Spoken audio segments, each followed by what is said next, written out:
नमस्कार दोस्तों, मैं मोहनलाल स्वागत करता हूं आपका हमारे YouTube चैनल जीत मास्टर स्टडी पर। हम भारतीय राज्य व्यवस्था के तहत हमने समानता का अधिकार राइट टू इक्वलिटी का अध्ययन कर लिया है। आज हम राइट टू फ्रीडम स्वतंत्रता के अधिकार का अध्ययन करेंगे। इसका अध्ययन करेंगे स्वतंत्रता का अधिकार, ठीक है ना।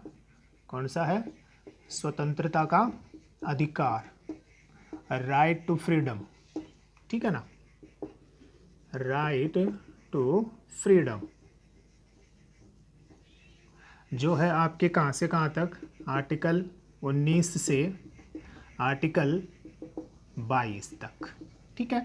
तो आज हम बात करेंगे किसका? स्वतंत्रता के अधिकार का। इससे पहले यदि आप चैनल पर नए हो तो चैनल को सब्सक्राइब कीजिए, वीडियो को लाइक कीजिए एवं ज़्यादा से ज़्यादा शेयर कीजिए। साथ ही में नोटिफिकेशन प्राप्त करने के लिए बेल आइकन को प्रेस कीजिए। तो आज हम अध्ययन करेंगे किसका? आर्टिकल 19 और आर्टिकल 20 का। तो सबसे पहले बात करें किसकी? आर्टिकल 19। तो आर्टिकल 19 के संदर्भ में आपको क्या ध्यान रखना है? सबसे पहले दो बातें ध्यान रखनी है कि आर्टिकल 19 केवल राज्य के खिलाफ प्राप्त है। किसके खिलाफ? राज्य के खिलाफ प्राप्त है, ठीक है ना। केवल किसके खिलाफ प्राप्त है? ये राज्य के खिलाफ प्राप्त। किसके खिलाफ प्राप्त नहीं है? तो जो विदेशी हैं। कौन है? विदेशी एवं जो कौन सा व्यक्तित्व होता है? कानूनी जो व्यक्ति होता है, लीगल जो पर्सनैलिटी होती है, उस लीगल पर्सनैलिटी और फॉरेन मतलब विदेशी और कानूनी व्यक्ति के खिलाफ आर्टिकल 19 प्राप्त नहीं है। के खिलाफ प्राप्त नहीं है। कौन सा आर्टिकल? आर्टिकल 19, ठीक है। कितनी बातें ध्यान रखनी है? दो बातें कि केवल किसके खिलाफ है? राज्य के खिलाफ है। अब राज्य में, तो राज्य में जैसा कि आर्टिकल 12 में किसको परिभाषित किया गया है? राज्य शब्द को परिभाषित किया गया है। मतलब सभी जो सरकारी तंत्र है ना, वो किस में आ जाएगा? राज्य में आ जाएगा। जैसा कि हमने कौन से आर्टिकल में पढ़ा है? आर्टिकल 12 में पढ़ा है। किसके खिलाफ प्राप्त नहीं है? विदेशी और कानूनी जो व्यक्ति हैं उसके खिलाफ प्राप्त नहीं है। आप यहाँ ये ध्यान रख लेना कि भारतीय संविधान के जो फंडामेंटल राइट्स हैं उनमें से एक तो आर्टिकल 15 का जो मूल अधिकार है, एक आर्टिकल 16 का मूल अधिकार, एक आर्टिकल 19 का मूल अधिकार, एक आर्टिकल 29 और एक आर्टिकल कौन सा? 30, ठीक है ना। तो ये जो 5 जो मूल अधिकार हैं, कितने हैं? 5 मूल जो अधिकार हैं, ये केवल किनको प्राप्त हैं? ये केवल भारतीय नागरिकों को प्राप्त हैं। किनको प्राप्त हैं? भारतीय नागरिकों को प्राप्त हैं। किनको प्राप्त नहीं है? ये विदेशी नागरिकों को प्राप्त नहीं है, ठीक है। ध्यान रख लोगे। तो हम बात कर रहे हैं किसकी? आर्टिकल 19 की। तो आर्टिकल 19 के बारे में आपको क्या ध्यान रखना है कि आर्टिकल 19 जो है ना वो राज्य के खिलाफ ही प्राप्त है, विदेशी और कानूनी व्यक्तियों के खिलाफ प्राप्त नहीं है। दूसरा, आर्टिकल जो 19 है, इस आर्टिकल 19 में भारतीय जो नागरिक हैं उनको 6 प्रकार की स्वतंत्रताएं दी गई हैं। साथ ही में राज्य को ये अधिकार दिया गया है कि राज्य इन 6 प्रकार की स्वतंत्रताओं पर रीजनेबल प्रोहिबिशन कर सकता है, मतलब रीजनेबल प्रतिबंध लगा सकता है, मतलब युक्त प्रतिबंध लगा सकता है। तो अब हम शुरू करते हैं कौन सा आर्टिकल? आर्टिकल 19, ठीक है। आर्टिकल 19 का अध्ययन निम्न 2 प्रकार से किया जा सकता है। किसका? आर्टिकल 19। तो इसमें 2 बातें हैं। पहला, इसमें नागरिकों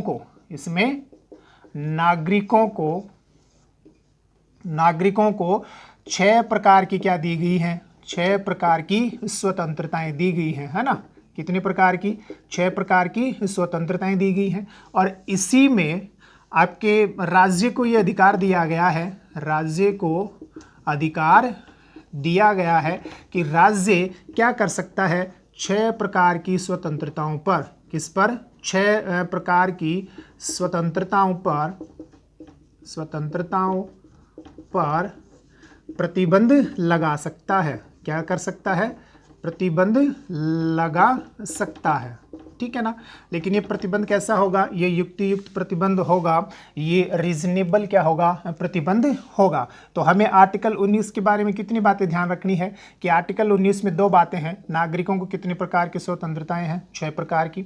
और साथ ही में इन 6 प्रकार की स्वतंत्रताओं पर प्रतिबंध लगाने के लिए राज्य को क्या दी गई है? शक्तियां दी गई हैं। राज्य को क्या दी गई है? शक्तियां दी गई हैं। ये जो 6 प्रकार की जो स्वतंत्रताएं दी गई हैं, ये आर्टिकल 19 के क्लॉज 1 में दी गई है। कितने प्रकार की? 6 प्रकार की स्वतंत्रताएं, ठीक है ना। और राज्य को ये जो प्रतिबंध का अधिकार दिया गया है ये आर्टिकल 19(2) एवं आर्टिकल 19 का क्लोज नंबर 3, 4, 5 एवं 6, इनमें क्या किया गया है? राज्य को यह आधार दिया गया है कि राज्य क्या कर सकता है, इनके ऊपर प्रतिबंध लगा सकता है, ठीक है। तो आर्टिकल 19 का क्लोज नंबर ए, आर्टिकल 19 का सब क्लोज ए, तो आर्टिकल 19 सब क्लोज ए, इसमें क्या है? वाक एवं अभिव्यक्ति की स्वतंत्रता है। किसकी है? वाक एवं कौन सी? अभिव्यक्ति की स्वतंत्रता है, ठीक है। फिर दूसरा आर्टिकल 19 क्लोज फर्स्ट का सब क्लोज बी, इसमें क्या है? कोई भी निरायुध बिना शस्त्र के सम्मेलन करने की क्या है? स्वतंत्रता है। फिर कौन सा? आर्टिकल 19 का क्लोज 1 और सी, इसमें क्या है? कोई भी संघ है ना, कोई भी क्या है? संगठन है, या कोई भी क्या है? दल है, या फिर क्या बनाने की स्वतंत्रता है? सहकारी समितियां, क्या बनाने की? सहकारी समितियां बनाने की क्या है? स्वतंत्रता है। कौन से वाले में? सी में, ठीक है। फिर आपका आर्टिकल 19 फर्स्ट का क्लोज कौन सा? डी, भारत में कहीं भी क्या करने की है? निर्बाध घूमने की, निर्बाध आवागमन की स्वतंत्रता है। भारत के किसी भी भाग में आप क्या कर सकते हो? घूम सकते हो। आर्टिकल 19 फर्स्ट का सब क्लोज ई, इसमें भारत में कहीं भी निवास करने की या बस जाने की क्या है? स्वतंत्रता है, ठीक है। उसके बाद में कौन सा? आर्टिकल 19 फर्स्ट और कौन सा हो गया? एफ, इस एफ में थी कौन सी स्वतंत्रता? संपत्ति अर्जित करने की स्वतंत्रता थी, ठीक है। और लास्ट है आपका कौन सा? आर्टिकल 19 फर्स्ट जी, ठीक है। इसमें क्या है? तो इसमें है जीविका कमाने की स्वतंत्रता, कोई भी रोजगार करने की स्वतंत्रता, या कोई भी क्या है? व्यापार करने की स्वतंत्रताएं हैं, ठीक है।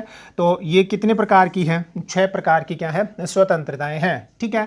परंतु ये ध्यान रखोगे कि मूल जो संविधान था, कौन सा? मूल जो संविधान था, उस मूल संविधान में आर्टिकल 19 में कितने प्रकार की स्वतंत्रताएं थी? 7 प्रकार की स्वतंत्रताएं थी। परंतु जो आर्टिकल 19 फर्स्ट का सब क्लोज एफ है, जिसमें क्या है? संपत्ति अर्जित करने की स्वतंत्रता है, इसको क्या कर दिया गया? यहाँ से हटा दिया गया। कौन से संविधान संशोधन? 44वें संविधान संशोधन 1978 के द्वारा क्या कर दिया गया? इसे हटा दिया गया। तो अब कितने प्रकार की बची है? 6 प्रकार की स्वतंत्रताएं बची हैं। ये जो 6 प्रकार की स्वतंत्रताएं हैं, इन पर राज्य क्या कर सकता है? युक्त प्रतिबंध लगा सकता है। इन प्रतिबंधों का जो उल्लेख है वो आर्टिकल 19(2) एवं 3, 4, 5 और 6 में है। आर्टिकल 19(2) जो है ना, ये राज्य को कितने आधार देता है? राज्य को 8 आधार देता है। इन 8 आधारों के आधार पर राज्य 6 प्रकार की स्वतंत्रताओं पर क्या कर सकता है? प्रतिबंध लगा सकता है। कितने आधारों पर? 8 आधारों पर। और वो आधार कौन कौन से हैं? तो पहला जो आधार है वो है क्या? भारत की संप्रभुता यदि खतरे में पड़ जाए, क्या? भारत की संप्रभुता एवं अखंडता, एवं कौन? अखंडता, अगर ये क्या हो जाती है? खतरे में पड़ती है आपके बोलने से, है ना, या इधर प्रदत्त जो स्वतंत्रताएं हैं उनके, तो क्या किया जा सकता है? प्रतिबंध लगाया जा सकता है। दूसरा, राज्य की सुरक्षा को ध्यान में रखते हुए क्या किया जा सकता है? प्रतिबंध लगाया जा सकता है, ठीक है। तीसरा, विदेशी जो राज्य हैं, कौन से? विदेशी राज्यों के साथ मैत्रीपूर्ण संबंध बनाने के लिए, कौन से?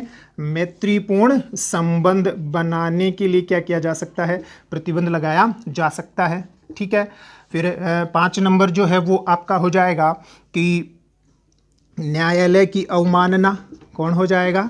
यदि आप क्या करते हो? न्यायालय की अवमानना करते हो तो भी क्या किया जा सकता है? प्रतिबंध लगाया जा सकता है, ठीक है। इसके अलावा लोक व्यवस्था को बनाए रखने के लिए, किसको? लोक व्यवस्था, है ना, लॉ एंड ऑर्डर को बनाए रखने के लिए, ठीक है। इसके अलावा शिष्टाचार, है ना, सदाचार या शिष्टाचार को बनाए रखने के लिए, मोरालिटी जो होता है ना, शिष्टाचार को बनाए रखने के लिए क्या किया जा सकता है, प्रतिबंध लगाया जा सकता है। इसके अलावा 7 नंबर आपका हो जाएगा मानहानि के मामले में। कौन से में? मानहानि के मामले में क्या किया जा सकता है, प्रतिबंध लगाया जा सकता है। और किसको रोकने के लिए? अपराध की प्रवृत्ति को रोकने के लिए। यदि आपके बोलने से या इन स्वतंत्रताओं से अपराध में क्या होती है, वृद्धि होती है, तो अपराध की जो प्रवृत्ति है को रोकने के लिए क्या कर सकता है, को रोकने के लिए क्या किया जा सकता है, इन 6 प्रकार की स्वतंत्रताओं पर प्रतिबंध लगाया जा सकता है। तो इन 8 आधारों का उल्लेख कौन से आर्टिकल में है? आर्टिकल 19(2) में है। 3, 4, 5 में क्या है, तो जो इधर 6 प्रकार की जो स्वतंत्रताएं हैं, उन 6 प्रकार की स्वतंत्रताओं के ऊपर कौन कौन से आधारों पर प्रतिबंध लगाया जाता है का उल्लेख 3, 4, 5 एवं 6 में है। ठीक है ना। जैसे एग्जाम्पल के तौर पर, यद्यपि हम इसका अभी विस्तार से अध्ययन करेंगे, जैसे एग्जाम्पल के तौर पर कि आर्टिकल 19 फर्स्ट बी जो है ना, इसमें सम्मेलन करने की क्या है, स्वतंत्रता है। सम्मेलन करने की क्या है, स्वतंत्रता है। परंतु लोक व्यवस्था को बनाए रखने के लिए और राज्य, ये जो देश की संप्रभुता और अखंडता है, इसको बनाए रखने के लिए आर्टिकल 19(3) जो है ना, राज्य को ये अधिकार देता है कि राज्य इसके ऊपर क्या कर सकता है, इस बी में जो सम्मेलन करने की स्वतंत्रता है उसके ऊपर प्रतिबंध लगाने की इजाज़त देता है। किसको? राज्य को। कौन सा? आर्टिकल 19 का क्लोज नंबर 3। ठीक है ना। तो कितने आधारों पर प्रतिबंध लगाएगा? 8 आधारों पर। कौन कौन से हैं? यदि देश की संप्रभुता और अखंडता खतरे में पड़ जाए, राज्य की सुरक्षा, विदेशी राज्यों के साथ मैत्रीपूर्ण संबंध बनाने, न्यायालय की अवमानना, लोक व्यवस्था को बनाए रखने के लिए, सदाचार एवं शिष्टाचार को बनाए रखने के लिए, मानहानि के मामलों में और अपराध प्रवृत्ति को रोकने के लिए क्या किया जा सकता है, इन 6 प्रकार की स्वतंत्रताओं पर प्रतिबंध लगाया जा सकता है। ठीक है, स्क्रीनशॉट लीजिए, फिर हम इसका विस्तार से क्या करते हैं, अध्ययन करते हैं। ठीक है, अब आगे चलते हैं, हम बात करते हैं पहले वाले की। अब बात करते हैं कौन से आर्टिकल की? Article 19 first A. ठीक है, आर्टिकल 19 फर्स्ट ए जो है ना, इसमें कौन सी स्वतंत्रता है? वाक एवं अभिव्यक्ति की स्वतंत्रता है। कौन सी है? वाक एवं अभिव्यक्ति की स्वतंत्रता। ठीक है ना। कौन सी है? वाक एवं अभिव्यक्ति की स्वतंत्रता है। ठीक है ना। Speech freedom of speech and expression, कौन से वाले में? आर्टिकल 19 फर्स्ट ए में, वाक एवं अभिव्यक्ति की स्वतंत्रता। तो ये होती क्या है? इसको शुरू करने से पहले आप 2 बातें ध्यान रखना कि विचार एवं अभिव्यक्ति की स्वतंत्रता, किसकी? विचार एवं अभिव्यक्ति की जो स्वतंत्रता है, ये आपकी कहाँ उल्लेखित है? प्रस्तावना में उल्लेखित है। ठीक है। दूसरा, वाक एवं जो अभिव्यक्ति की स्वतंत्रता है, इसके संदर्भ में एक वाद याद रखना। कौन सा? मेनका गांधी वाद। कौन सा है? मेनका गांधी वर्सेस भारत संघवाद 1978। तो ये याद रखना, क्योंकि मेनका गांधी वाद में सर्वोच्च न्यायालय ने ये कहा कि वाक एवं अभिव्यक्ति की स्वतंत्रता भारत में रहने वाले नागरिकों के साथ ही भारत के राज्य क्षेत्र से बाहर, मतलब विदेशी राज्यों में जो भारतीय नागरिक रहते हैं, उनको भी क्या प्राप्त है? वाक एवं अभिव्यक्ति की स्वतंत्रता प्राप्त है। ठीक है ना। मतलब भारत में रहने वाले हैं, भारत में रहने वाले जो भारत के नागरिक हैं, उनको तो प्राप्त है ही, और ऐसे भारतीय नागरिक जो कहाँ रहते हैं? विदेशों में रहते हैं, उनको भी क्या प्राप्त है? वाक एवं अभिव्यक्ति की स्वतंत्रता। कौन से वाद के बाद में? मेनका गांधी वाद के बाद में। दूसरा, अपने यहाँ लोकतांत्रिक शासन व्यवस्था है, तो जितनी भी लोकतांत्रिक शासन व्यवस्थाएं होती हैं, जितने भी लोकतांत्रिक संगठन होते हैं, उन संगठनों के लिए एक आधारभूत अंग होता है कौन सी? वाक एवं अभिव्यक्ति की स्वतंत्रता। ठीक है। दूसरा, अपने विचारों को प्रकट करना या अभिव्यक्ति जो है वो अलग अलग माध्यम से की जा सकती है। मौखिक माध्यम से भी की जा सकती है, लिखित माध्यम से भी की जा सकती है, हाव भाव के माध्यम से भी की जा सकती है। तो इन सभी परिप्रेक्ष्य को ध्यान में रखते हुए समय समय पर सर्वोच्च न्यायालय ने जो निर्णय दिए, किसने? सर्वोच्च न्यायालय ने क्या किए? जो निर्णय दिए, उन निर्णयों के अनुसार इस अनुच्छेद में अनेक क्या है? स्वतंत्रताएं शामिल हैं। अनेक स्वतंत्रताएं इस आर्टिकल 19 में क्या है? आर्टिकल 19A में क्या है शामिल है। तो इस अनुच्छेद में अनेक स्वतंत्रताएं क्या हैं शामिल हैं, किसके अनुसार, सर्वोच्च न्यायालय के विभिन्न निर्णयों के अनुसार। जैसे एग्जाम्पल के तौर पर इसमें किसकी स्वतंत्रता भी शामिल है, प्रेस की स्वतंत्रता भी क्या है शामिल है, ठीक है ना। किसकी स्वतंत्रता शामिल है, प्रेस की स्वतंत्रता। कौन से वाद में, तो Indian express, Indian express newspapers, कौन सा है, न्यूज़ पेपर्स वाद, ठीक है ना। कब का है, 1985 का है। कब का है, 1985। तो इस वाद में सर्वोच्च न्यायालय ने प्रेस की स्वतंत्रता को एक मूल अधिकार माना और कौन से आर्टिकल में इसको समाहित किया, आर्टिकल 19 फर्स्ट ए में, ठीक है। इसी प्रकार से सूचना पाने का अधिकार है, कौन सा है, सूचना पाने की स्वतंत्रता या सूचना पाने का अधिकार, ये भी कौन से आर्टिकल में शामिल है, आर्टिकल 19 फर्स्ट ए में ही शामिल है।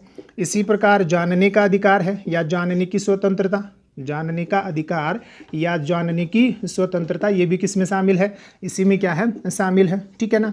इसी प्रकार से कौन सा, चुप रहने की स्वतंत्रता या चुप रहने का अधिकार, कौन से वाले में शामिल है, आर्टिकल 19 फर्स्ट ए में ही क्या है शामिल है। इसी प्रकार से कौन सा, धरना प्रदर्शन, कौन सा है, धरना प्रदर्शन की स्वतंत्रता, ठीक है ना। हड़ताल की स्वतंत्रता नहीं है, धरना प्रदर्शन की क्या है स्वतंत्रता है। इसी प्रकार से कौन सी है, राष्ट्रीय ध्वज फहराने की स्वतंत्रता, कौन सी है, राष्ट्रीय ध्वज फहराने की स्वतंत्रता इसी में है। और एक सबसे महत्वपूर्ण, इंटरनेट, कौन सा, इंटरनेट का अधिकार, इंटरनेट चलाने का अधिकार, ये भी किस में शामिल है, ये भी आर्टिकल फर्स्ट ए में ही क्या है शामिल है। सबसे ज़्यादा इसमें जो महत्वपूर्ण है वो दो है, एक तो आपकी कौन सी स्वतंत्रता, प्रेस की स्वतंत्रता। कौन से वाद के निर्णय के अनुसार, इंडियन एक्सप्रेस वर्सेस न्यूज़पेपरवाद के अनुसार प्रेस की स्वतंत्रता, आर्टिकल 19A, मतलब वाक्य एवं अभिव्यक्ति की ही क्या है हिस्सा है, ठीक है ना। और एक है आपका कौन सा, इंटरनेट चलाने का अधिकार, कौन सा, इंटरनेट चलाने का अधिकार। आपको पता है कि जनवरी 2020 में सर्वोच्च न्यायालय में जब जम्मू कश्मीर में जो इंटरनेट पर पाबंदी लगाई गई थी, तो उस इंटरनेट की पाबंदी के संदर्भ में कौन सा अधिकार दिया, इंटरनेट का अधिकार दिया। कब, जनवरी 2020 में सर्वोच्च न्यायालय ने ये कहा कि ये जो इंटरनेट है ये भी एक अभिव्यक्ति का माध्यम है, इसलिए article 19 first A, article 19 first A में आपको किसका अधिकार है, इंटरनेट चलाने का अधिकार है। साथ ही में सर्वोच्च न्यायालय ने यह कहा कि जो इंटरनेट है ये एक आजीविका का भी क्या है माध्यम है, रोजगार का भी क्या है माध्यम है। तो आर्टिकल 19 फर्स्ट ए फर्स्ट जी, इसी में क्या है आपकी आजीविका या कोई भी रोजगार करने की स्वतंत्रता है। तो जो इंटरनेट का जो अधिकार है ये दो आर्टिकल में समाहित है, आर्टिकल फर्स्ट ए और आर्टिकल फर्स्ट जी में, ठीक है ना। कौन से निर्णय के अनुसार, जनवरी 2020 में सर्वोच्च न्यायालय का जो निर्णय है उसके अनुसार।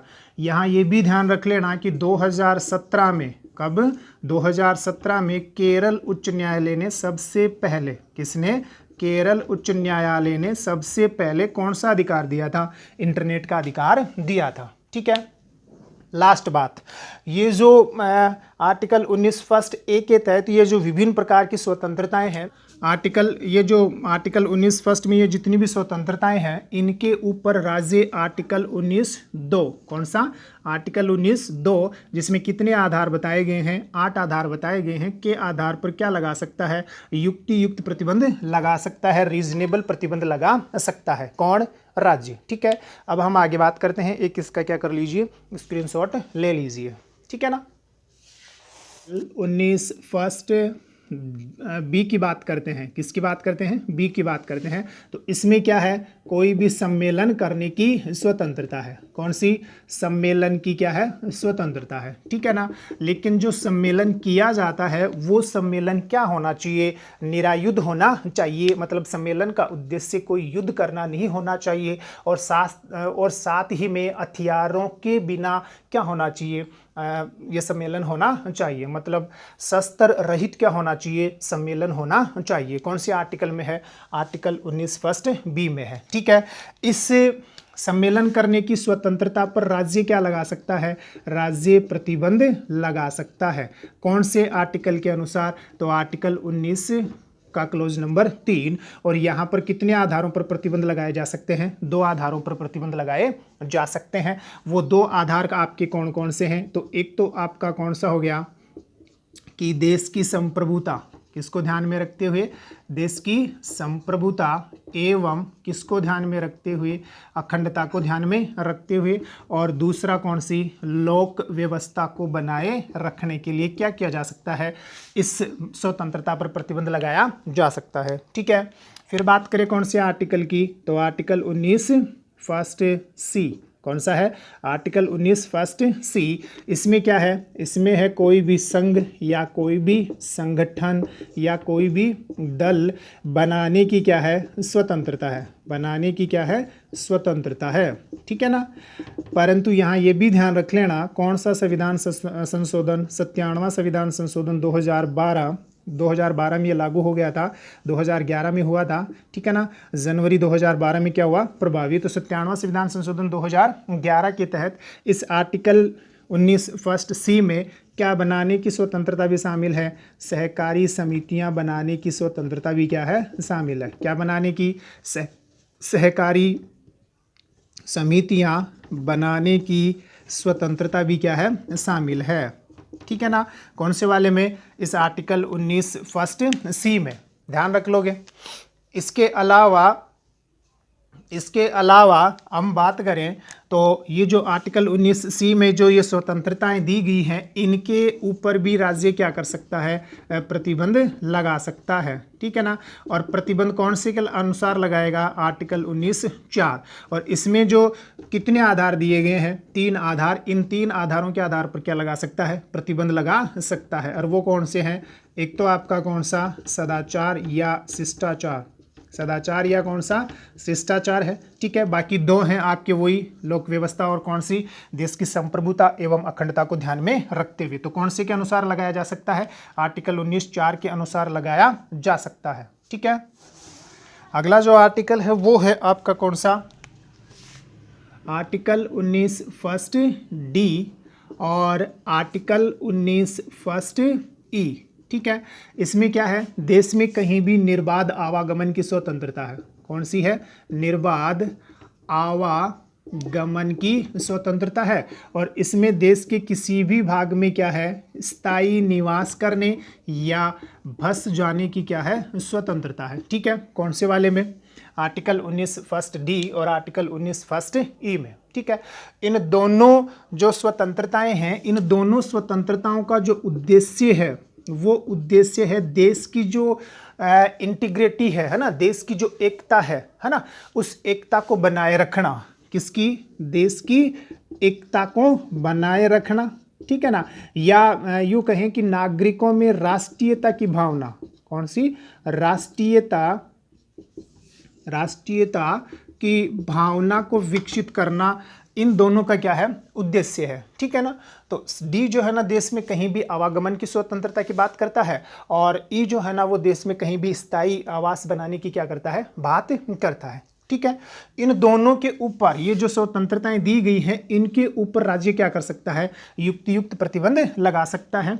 जैसे इन दोनों के ऊपर जो है ना, राज्य कौन से आर्टिकल के अनुसार, आर्टिकल 19 का क्लोज नंबर 5, आर्टिकल 19 का कौन सा, क्लोज नंबर जो 5 है, इस क्लोज नंबर 5 के अनुसार राज्य क्या कर सकता है, प्रतिबंध लगा सकता है। ठीक है ना, और प्रतिबंध का जो आधार है वो कितने हैं, 2 आधारों के ऊपर क्या किया जा सकता है, प्रतिबंध लगाया जा सकता है। ठीक है ना, कितने आधारों पर, 2 आधारों पर। पहला जो आधार है वो क्या है कि जन साधारण के हितों को ध्यान में रखते हुए या हितों की रक्षा करने के लिए, जन साधारण के हितों की रक्षा करने के लिए, हितों की रक्षा करने के लिए इन दोनों के ऊपर क्या लगाया जा सकता है, प्रतिबंध लगाया जा सकता है। और दूसरा आपका जो एससी है ना, अनुसूचित जाति, विशेषकर कौन, आदिवासी है ना, तो इन आदिवासियों के हितों की रक्षा करने के लिए, क्या किया जा सकता है, इस पर प्रतिबंध लगाया जा सकता है, क्योंकि